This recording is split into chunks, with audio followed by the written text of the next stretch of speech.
Hello my dear शूरवीर, कैसे हैं आप सब? जी हाँ, मैं बिल्कुल ठीक हूँ और उम्मीद करता हूँ आप भी अपनी जगह कुशल मंगल हैं। तो चलिए आगे बढ़ते हैं।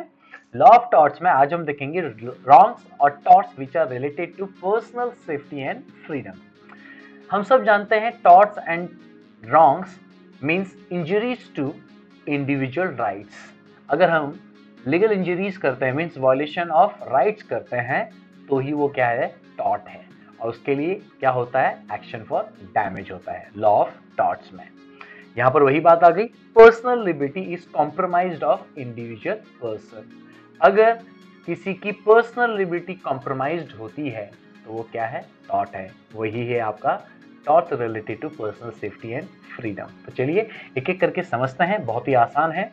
बैटरी, मोबाइल के अंदर लगने वाली बैटरी, ना ना ना। रिमोट के अंदर लगने वाली बैटरी, ना ना ना। ये बैटरी है टच वाली बैटरी। चलिए देखते हैं क्या है। दिख रहा है आपको इमेज में? एक तरह का हरासमेंट है। The force is used, the force, yes, it's like a मारा मारी। ठीक है कि नहीं है?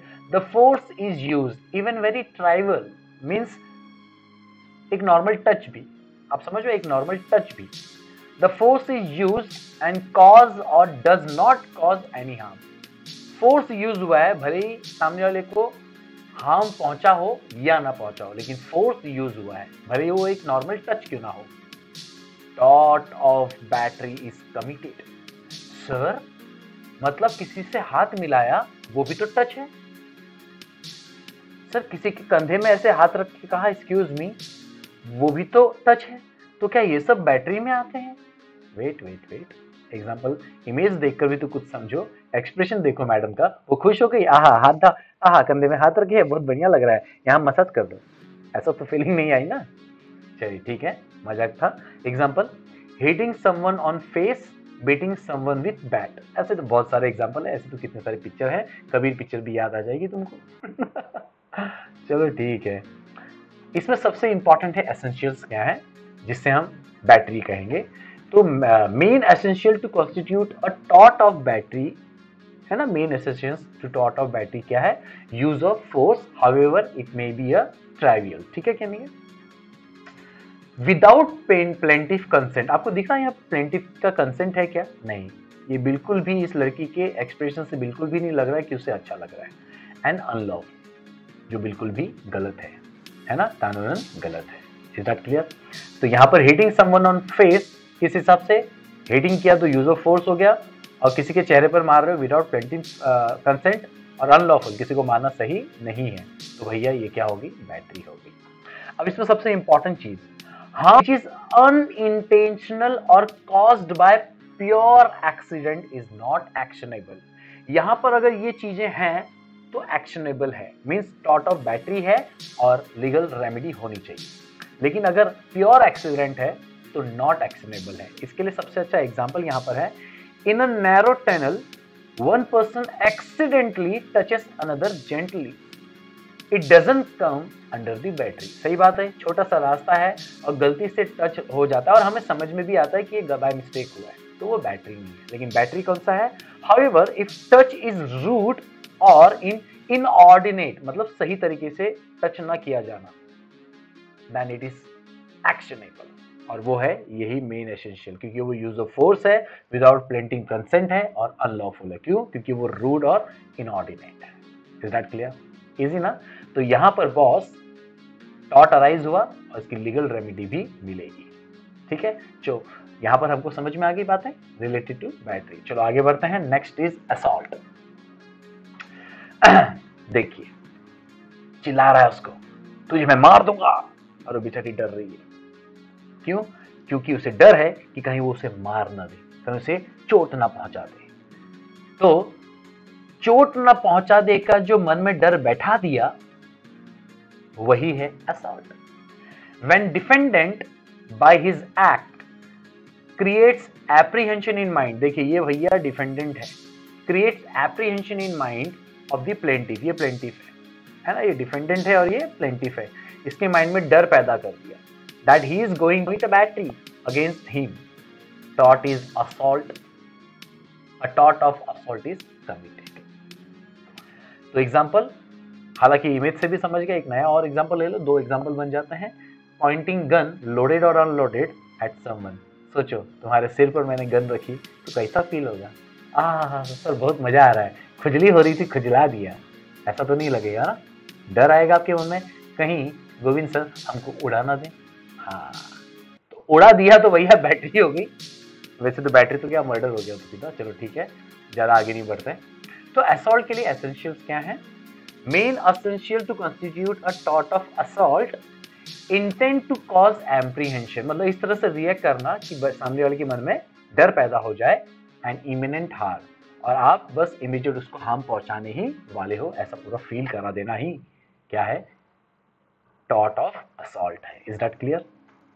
अब इसमें यहां पर एक इंपॉर्टेंट बात, usually when there is battery there will also be assault. Of course मारने से पहले अगर मैं एक्शन करूंगा तभी तो मारूंगा, तो ये एक्शन ही कर डाला, उसके मन में फियर आ गया तो वो असॉल्ट हो गया, और मार दिया तो वो बैटरी हो गया। तो normally where is battery there is assault, but not in every situation. Not in every situation, उसके लिए एग्जांपल बहुत अच्छा दिया है। When person is hit from behind, आप चल रहे हो और आपको पता भी नहीं पीछे कोई आ रहा है, और पीछे से आपने किसी ने आपको मार दिया, तो आपके मन में तो कोई डर ही नहीं था ना कि कोई मुझे मारने वाला है, तो असॉल्ट हुआ क्या? नहीं, डायरेक्ट मार दिया, तो वो केवल और केवल क्या है? बैटरी है। तो प्लीज ध्यान से रखिएगा, normally where there is a battery there is also a assault, but in some cases there is only a battery. Is that clear? चलो अभी आगे बढ़ते हैं। Next, false imprisonment. इम्प्रिजनमेंट तो पता ही है, किसी को कस्टडी में रख देना, चार दीवार के अंदर रख देना, नॉर्मली मैं अगर लीगल वे में कहूं तो जेल में रख देना, है ना? तो वो इम्प्रिजनमेंट है। किसी ने कोई गलत काम किया और उसके बदले उसे क्या हो गई? जेल की सजा हो गई, है ना? लेकिन फॉल्स इम्प्रिजनमेंट मतलब क्या है? किसी ने कुछ नहीं किया फिर भी उसको सजा मिल गई, जेल की, कस्टडी की, तो यही क्या है? फॉल्स इम्प्रिजनमेंट, कैद। देखिए, for some period unauthorised restraint on person's body, किसी पर्सन को अनऑथोराइज्ड वे में कैद करके रख देना ही फॉल्स इम्प्रिजनमेंट होता है। He is being confined within four walls और prevented from leaving the place completely where he is, मतलब उसे कोई मौका नहीं कि वो वहां से बाहर निकल सके, तो वो क्या है? फॉल्स इम्प्रिजनमेंट है। Example, if a man is prevented from, ये बहुत अच्छा एग्जांपल है, ध्यान से देखिएगा। If a man is prevented from going into a particular direction but he is free to go to any other direction, then there is no imprisonment. There is no imprisonment. क्या कहा, समझ में आ रहा है? मान लीजिए आपने मुझसे रास्ता पूछा, मैंने कहा ये रास्ता नहीं है, ये रास्ता है, आप ये दो रास्ते छोड़ दीजिए, ये तीसरे रास्ते से जाइए, यही आपके लिए सही है। और इवन आप बोल भी रहे नहीं नहीं नहीं, इससे मत जाओ, आप रोकने की कोशिश कर रहे, लेकिन आप फिर भी उस रास्ते में ना जाते हुए जहां पर बताया जा रहा है, आप किसी दूसरे दो रास्तों में से कोई एक रास्ते से जा रहे हो, तो मुझे बताइए, किसी ने आपको कैद ही नहीं किया, किसी ने आपको रोका ही नहीं है। समझ में आ रहा है? लेकिन कोई अगर आपको रोक दे कहीं जाने से पूरी तरह से रोक दे, तो वो क्या है? एक तरह का कैद है। ठीक है, चलो इसमें सबसे इंपॉर्टेंट एसेंशियल्स यही है, टोटल, ये देखिए ये वर्ड बहुत इंपॉर्टेंट है, total restraint on person's body, पूरी तरह से उसे इस तरह से कैद कर देना कि वो वहां से बाहर ना निकल सके, unauthorised way, it is called false imprisonment. चलो नेक्स्ट, मैलिशियस प्रोसिक्यूशन, मतलब रॉन्गफुली किसी के ऊपर क्या करना? मुकदमा दायर करना। और क्यों करना? ऑफ कोर्स किसी का रेपुटेशन बर्बाद करना। चलो देखो, यहां पर देख सकते हैं, wrongful institution of proceedings against someone without reasonable grounds and which resulted in damage to his reputation, personal freedom और property। सही बात है कि नहीं है? तो यहां पर क्या हो गया है कि उसकी पर्सनल फ्रीडम सब खत्म हो गई है। ठीक है कि नहीं? क्यों? क्योंकि उसका रेपुटेशन खराब हो गया है। किसके वजह से?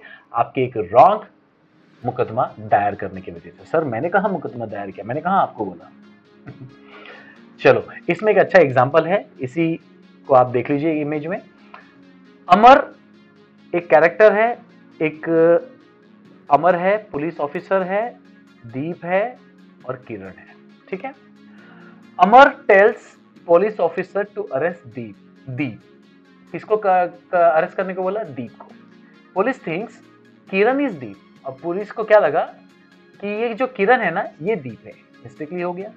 एंड अरेस्ट किरण, करना किसको था? दीप को। और देखो मजेदार बात, अमर ये सब देख रहा है और वो बोलता है हाँ यही दीप है।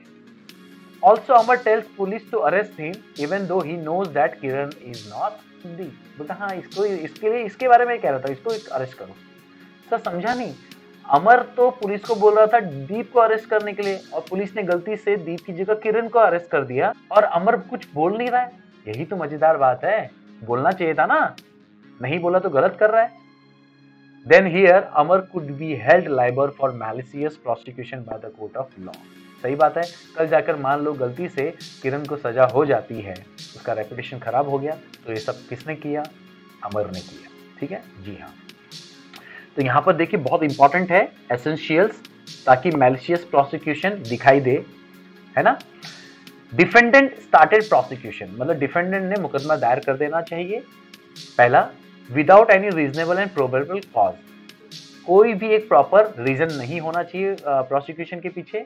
Defendant acted with malicious intent, defendant की सोच गलत होनी चाहिए। Prosecution terminated in favour of plaintiff, और जो बेचारा प्लेंटिफ है, ठीक है कि नहीं है, उसे उसका फेवर ना माना गया हो, मतलब उसे सजा मिल गई हो, मतलब उसका रेपुटेशन खराब हो गया हो। लिखा भी है प्लेंटिफ सफर्ड डैमेजेस और any kind of injury as result of prosecution. मतलब देख रहे हो सब कुछ निगेटिव ही दिख रहा है। डिफेंडेंट ने प्रोसिक्यूशन भी डाला तो गलत डाला, मैलिशियस इंटेंट से डाला, और प्लेंटिफ के फेवर में बात नहीं गई, है ना। प्लेंटिफ बेचारे को उल्टा क्या हो गया, उसका लिखा ना प्रोसिक्यूशन टर्मिनेटेड, है ना, टर्मिनेट हो गया और उसको क्या हुआ? डैमेज सफर हुआ। तो भैया डेफिनेटली ये कौन सा कंसेप्ट है? टॉर्ट ऑफ मैलिशियस प्रोसिक्यूशन है। Is that clear? That's correct. Nervous shock, ये भी बहुत अच्छा है। देखो expression, when person suffers psychiatric या फिर mental injury only by nervous shock through what he has seen और heard due to negligence of another person. बहुत अच्छी लाइन है। किसी दूसरे बंदे की लापरवाही के वजह से उसने जो कुछ भी देखा या सुना और उसकी वजह से उसको क्या हुआ? मेंटल इंजरी हो गया, तो वो कहलाता है नर्वस शॉक, और ये टॉर्ट है।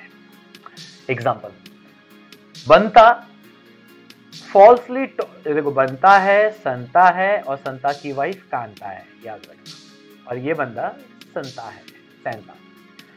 बंता falsely told Santa that his wife Kanta had broken both legs in accident. Because of that, Santa has suffered nervous shock and got seriously ill. In this case, Banta was held liable of nervous shock. Scenario समझ में आ गया?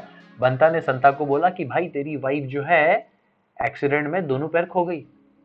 संता बोला क्या, ऐसा कैसे? और वो अचानक वो सोचते सोचते सोचते मान लो पागल सा हो गया, मतलब उसको नर्वस शॉक हो गया। बताओ, बंता ने झूठा इंफॉर्मेशन दिया और उस झूठे इंफॉर्मेशन के चक्कर में बेचारा पागल तक हो गया, उसको नर्वस शॉक हो गया। तो ये क्या है? टॉर्ट है ना। तो ये चाहे तो उस पर मुकदमा कर सकता है और डैमेज वसूल सकता है। तो इसके लिए एसेंशियल क्या है टॉर्ट ऑफ नर्वस शॉक के लिए? डिफेंडेंट नेग्लिजेंस, डिफेंडेंट की लापरवाही होनी चाहिए, और प्लेंटिफ्स साइकियाट्रिक या फिर मेंटल इंजरी होनी चाहिए, तो फिर ये कहलाएगा नर्वस शॉक। नेक्स्ट क्या है? डिफेमेशन। डिफेमेशन का मतलब क्या होता है? मानहानि, किसी की रेपुटेशन को बदनाम करना, फॉल्स इंफॉर्मेशन देना, false information. Of course false information होगा तभी तो सामने वाली की लीगल राइट वायलेट हो रही है ना। अगर मैं बुरा हूं और आप मेरे बारे में खुलेआम बोल रहे हो तो इसमें कहाँ मेरा लीगल राइट वायलेट हो रहा है, लेकिन मैं अगर सही हूं और खुलेआम मेरी बदनामी कर रहे हो तो भैया मेरी लीगल राइट तो वायलेट हो रही है। तो यही है डिफेमेशन। देखो कितना मजा ले रहे हैं दूसरों की गॉसिप सुनकर। An attack on reputation of person. It means that something is said or done by a person which affects reputation of another. Example, defamation classified into two heads. इसमें एग्जाम्पल भी कवर कर दे रहा हूँ और defamation कितने प्रकार के वो भी कवर कर रहा हूँ। तो डिफेमेशन दो टाइप के होते हैं, एक होता है लिबल, एक होता है स्लैंडर। अब लिबल क्या होता है? ये होता है परमानेंट फॉर्म में, लिबल जो होता है परमानेंट फॉर्म में होता है, और स्लैंडर जो होता है टेम्पररी फॉर्म में होता है। कैसे?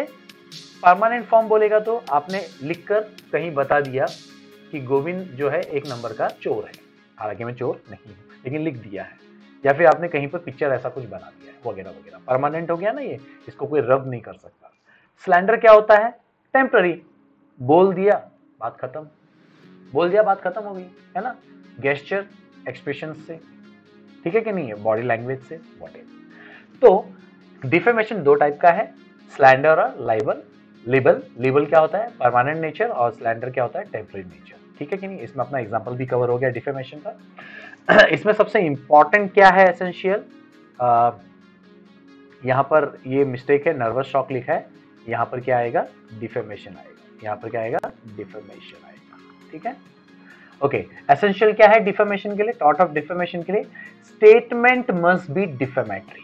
यस, स्टेटमेंट क्या होना चाहिए? डिफेमेटरी होना चाहिए, मानहानि से रिलेटेड होना चाहिए। Must be refer to plaintiff, और उसकी बदनामी, मतलब प्लेंटिफ की बदनामी होनी चाहिए, और ये पब्लिश्ड होनी चाहिए। अब पब्लिश या फिर लेबल वे में या फिर स्लेंडर वे में, डजंट मैटर, लेकिन पब्लिश होनी चाहिए। अब इसमें सबसे इंपॉर्टेंट चीज, डिफेमेशन इज टॉट as well as crime in India. ये बहुत इंपॉर्टेंट है, याद रखिएगा, पूछा जा सकता है कि इंडिया में डिफेमेशन केवल टॉट है क्या? नहीं सर, ये क्राइम भी है, कि कोई जानबूझकर भी ये काम करता है। Punishment for libel is more severe than slander. क्यों? क्योंकि लिबल क्या है? परमानेंट नेचर का है, तो इसके ऊपर डेफिनेटली पनिशमेंट भी क्या मिलेगी? लंबी मिलेगी, क्योंकि लिखी हुई चीजें कभी खत्म नहीं होती हैं, रह जाती हैं, इतिहास बनकर रह जाती हैं, समझा कि नहीं, है ना। तो देखिए डिफेमेशन भी हमारा कवर हो गया। नेक्स्ट बहुत इंपॉर्टेंट चीजें कवर करते हैं। ट्रेसपास, मुझे तो मजा आ रहा है पढ़ाने में। ट्रेसपास, रॉन्गफुली किसी की बाउंड्री में एंट्री करना, घुसपैठ करना, is nothing but a trespass. अब मजेदार चीज क्या है मालूम है? ट्रेसपास तीन टाइप के होते हैं, trespass to person, trespass to the land, trespass to the goods. तो trespass to the person already हमारा कवर हो गया है, ठीक है कि नहीं सर। कैसे? देखो आओ, an unlawful harm to body of person, किसी की बॉडी को अनलॉफुल तरीके से डैमेज करना, असॉल्ट, बैटरी, फॉल्स इंप्रिजमेंट, है ना, पर्सन बॉडी आगे की नहीं आगे, हाँ कवर हो गया ना। हाँ, ये भी कहीं ना कहीं क्या है? ट्रेसपास है। एग्जाम्पल, स्लैपिंग समवन एक्स्ट्रा, ये तो बात हो गई है। Trespass to land, an unlawful interference to the property, किसी की प्रॉपर्टी में आप बिना परमिशन के घुस रहे हो, यार ट्रेसपास ही तो होगी। Example, wrongfully entering into others property. Trespass to goods, movable goods, land क्या है? इमूवेबल, और मूवेबल गुड्स, तो यहाँ पर इसीलिए हमने दोनों कवर कर लिया। ये क्या है? इमूवेबल गुड्स है, और ये क्या है? मूवेबल गुड्स है। ट्रेसपास टू गुड्स सेम है, बट यहाँ पर क्या है? Unlawful interference to goods, movable goods. Example, wrongfully detaining others movable और इमूवेबल प्रॉपर्टी, आपने किसी की प्रॉपर्टी को क्या कर रखा है? रॉन्गफुली अपने आप पर कब्जा करके रखा हुआ है, इसको क्या कहते हैं? Trespass to goods. और ये क्या है? बिल्कुल भी गलत है, आप किसी के लीगल राइट्स को इस तरह से वॉयलेट नहीं कर सकते हैं। तो इसके लिए मेन एसेंशियल्स क्या है ना? Without plaintiff consent and unlawful, आप प्लेंटिफ्स के कंसेंट के बिना ये काम कर रहे हैं और गलत तरीके से करते हैं, कानून ने इसकी इजाजत नहीं की है, तो ये किस में आएगा? ट्रेसपास में आएगा। Is that clear? That's great. Next, nuisance. Nuisance और ट्रेसपास में फर्क है, ठीक है, क्या फर्क है देखते हैं, आ जाइए। पहले नुइजेंस समझ लेते हैं। एन अनलॉफुल इनडायरेक्ट इंटरफियरेंस, ये बहुत अच्छा है, इनडायरेक्ट इंटरफियरेंस, क्योंकि ट्रेसपास क्या है? डायरेक्ट इंटरफियरेंस है। मैं किसी की प्रॉपर्टी में बिना उसकी परमिशन के चला गया, मैं खुद चला गया ना, अपनी जगह से उसकी जगह पर चला गया बिना परमिशन का, इसको कहते हैं अनलॉफुल डायरेक्ट इंटरफियरेंस। लेकिन यहां पर क्या है? अनलॉफुल इनडायरेक्ट इंटरफियरेंस, इसीलिए ट्रेसपास ना होकर क्या है? नुइजेंस है, ठीक है। नुइजेंस क्या होता है? An unlawful indirect interference. Image देखकर आपको समझ रहा होगा, आपकी प्रॉपर्टी में आपने चिमनी बनाई है, लेकिन उसका धुआं दूसरे की प्रॉपर्टी में जा रहा है। काम आप अपने इधर कर रहे हो, लेकिन उसका इफेक्ट कहां जा रहा है? दूसरे के घर, दूसरे की बाउंड्री के वहां जा रहा है, दूसरे के दायरे में जा रहा है। हो गया ना इनडायरेक्ट इंटरफियरेंस। आपके न जाते हुए भी आपने सामने वाले की बैंड बजा दी। इसी को कहते हैं nuisance. An unlawful indirect interference which may cause damage to plaintiff's property or may cause personal discomfort to the plaintiff. सही बात है, अब ये धुआं किसी के दूसरे के घर में जाएगा तो उसको डिस्कम्फर्ट तो हो रहा है ना, उसकी सेफ्टी की भी बात आ रही है, उसको कुछ इंजरी भी हो सकती है, बराबर है कि नहीं है, in the enjoyment of the property. ठीक है, अब इसमें कुछ एग्जांपल्स हैं। एक्ट्स इंटरफियरिंग विथ कंफर्ट, बताओ ये डिस्कंफर्ट कर रहा है कि नहीं सामने वाले को, उसके हेल्थ को नुकसान पहुंचा सकता है, सेफ्टी को नुकसान पहुंचा सकता है, तो ये एग्जांपल्स हैं। ठीक है, नॉइज, आप अपने घर में जोर से स्पीकर बजा रहे हो लेकिन आवाज दूसरे के घर में जा रहा है, नॉइजेंस है, इनडायरेक्ट इंटरफेयर कर रहे हो आप उसके घर में जाकर स्पीकर लेकर नहीं काम कर रहे हो। अगर आप उसके घर में जाकर स्पीकर बजाओगे तो ट्रेसपासिंग है, लेकिन आप अपने घर में रहकर अपनी वॉल्यूम दूसरे घर तक पहुंचा रहे हो तो ये इनडायरेक्ट इंटरफियरेंस है और ये नॉइजेंस है। वाइब्रेशन, ड्रिलिंग हो रही है और दूसरे के घर में भी आवाज आ रही है, कारपेंटिंग का काम चल रहा है और दूसरे के घर तक वो वाइब्रेट हो रहा है। स्मोक, ये एग्जांपल हो गया चिमनी का। एक्सकवेशन, खुदाई का काम है ना, चलो ठीक है, ड्रिलिंग जो मैंने कहा, ऐसे बहुत सारे एग्जांपल हैं। तो इसमें मेन एसेंशियल्स क्या है जिससे नॉइजेंस दिखाई देगा, टॉट दिखाई देगा, टॉट of nuisance, unlawful indirect interference and may cause to property, comfort and safety and health. ठीक है, मे कॉज डैमेज, यहां पर मिस्टेक है, यहां पर आ जाएगा may cause damage to property और कंफर्ट और सेफ्टी और हेल्थ, कोई भी। चलो अब यहाँ पर सबसे इंपॉर्टेंट, हालांकि ये सब मैंने कवर कर दिया है, बस रीड कर देता हूँ क्योंकि मैं यहाँ पर न्यूइजेंस और ट्रेसपास का डिफरेंस बताने वाला था जो मैंने ऑलरेडी बता दिया है, लेकिन एग्जांपल से समझ लेते हैं। Nuisance may be caused by indirect physical interference while trespass is always caused by direct physical interference by the defendant. Example, if A throws stone in B's house then it is nuisance. A ने उसके घर में ना जाते हुए उसके घर में पत्थर फेंक दिया, ये नॉइजेंस है, because the interference is indirect by stone and A himself didn't enter these premise. हो गया एक चीज नॉइजेंस का। On the other hand, if A enters B's house without his permission and without lawful justification then it would be trespass because interference is direct by as entry, है ना, easy. So I believe आपको trespass और nuisance में फर्क समझ में आ गया अच्छे से। तो चलो आगे बढ़ते हैं, दोनों टॉट है। नेग्लिजेंस, लापरवाही। Warning, beware of dog. आपने कई बार देखा होगा लोग अपने बंगलों के एंट्रेंस में या घरों के एंट्रेंस में ऐसा कुछ लिखते हैं। क्यों लिखते हैं मालूम है? क्योंकि वहां पर वाकई में कुत्ता है जो कभी भी भड़क सकता है और काट सकता है, इसलिए बोला जाता है बिवेयर ऑफ डॉग। अब उसके बाद भी आप शरीर में खुजली आई और निकल पड़े तो भैया टॉट नहीं है। समझ में आ रहा कि नहीं आ रहा है? जिसने कुत्ता पाला है टॉट नहीं है। लेकिन अगर वो ऐसी बोर्ड नहीं लगा रहा है और आप चल पड़े और काट दिया तो भैया फिर ये क्या है? टॉट है, टॉट ऑफ नेग्लिजेंस। लिखा भी है, an absence of reasonable care, absence of reasonable care by person due to which harms is cause to other person. ठीक है, अब देखो ना, यही हुआ ना, ये चीज इसने मेंशन नहीं किया दरवाजे में, जबकि वहां पर कुत्ता है। अब आप चले गए अंदर और काट दिया तो भैया ये एब्सेंस ऑफ रीजनेबल केयर है। ठीक है, example, Rohan leave his dog unattended, वो attacks passer by badly injuring him. Here act of Rohan was negligent. सही बात है, उसको कुत्ते पर ध्यान नहीं दिया और कुत्ते ने क्या कर दिया? राह चलते इंसान को काट दिया, तो भैया नेग्लिजेंस है, टॉट है। इसमें एसेंशियल क्या है? Breach of duty. आपकी क्या जिम्मेदारी है? संभालना, लेकिन आपने उसे संभाला नहीं तो आपने क्या किया? नेग्लिजेंस किया और उसकी वजह से सामने वाले को क्या हो गया? डैमेज हो गया। ठीक है ना, इजी है। तो भैया इस तरह से हमारी सारी बातें कवर हो गई। अब हमने क्या क्या पढ़ा एक फटाफट से नजर मार लेते हैं ताकि हमें याद रहे। लंबी चौड़ी बातें नहीं करेंगे, जस्ट रिकैप है। Okay, torts to personal safety and freedom is nothing but injuries to individual rights, और उसके लिए क्या होना चाहिए? एक्शन फॉर डैमेज होना चाहिए। लेकिन इंजरीज टू इंडिविजुअल राइट्स क्या है?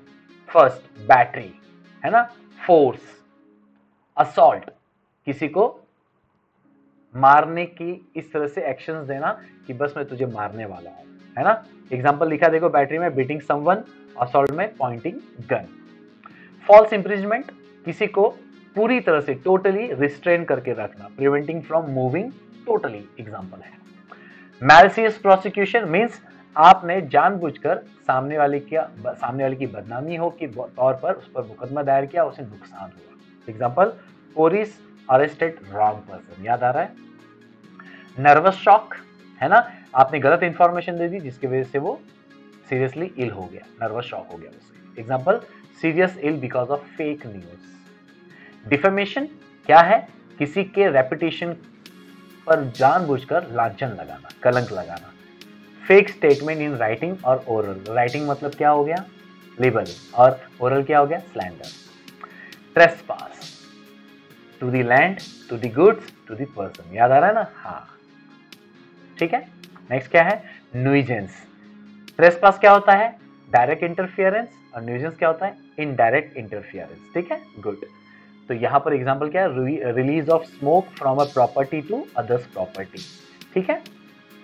तो यहां पर ये हो गया। यहां पर देखिए अनलॉफुल इनडायरेक्ट इंटरफियरेंस लिखा है, तो मैं यहां पर आपके लिए लिख देता हूं unlawful direct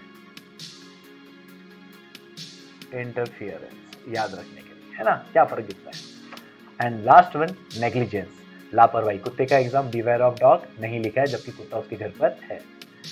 due to negligence person injured by dog example है।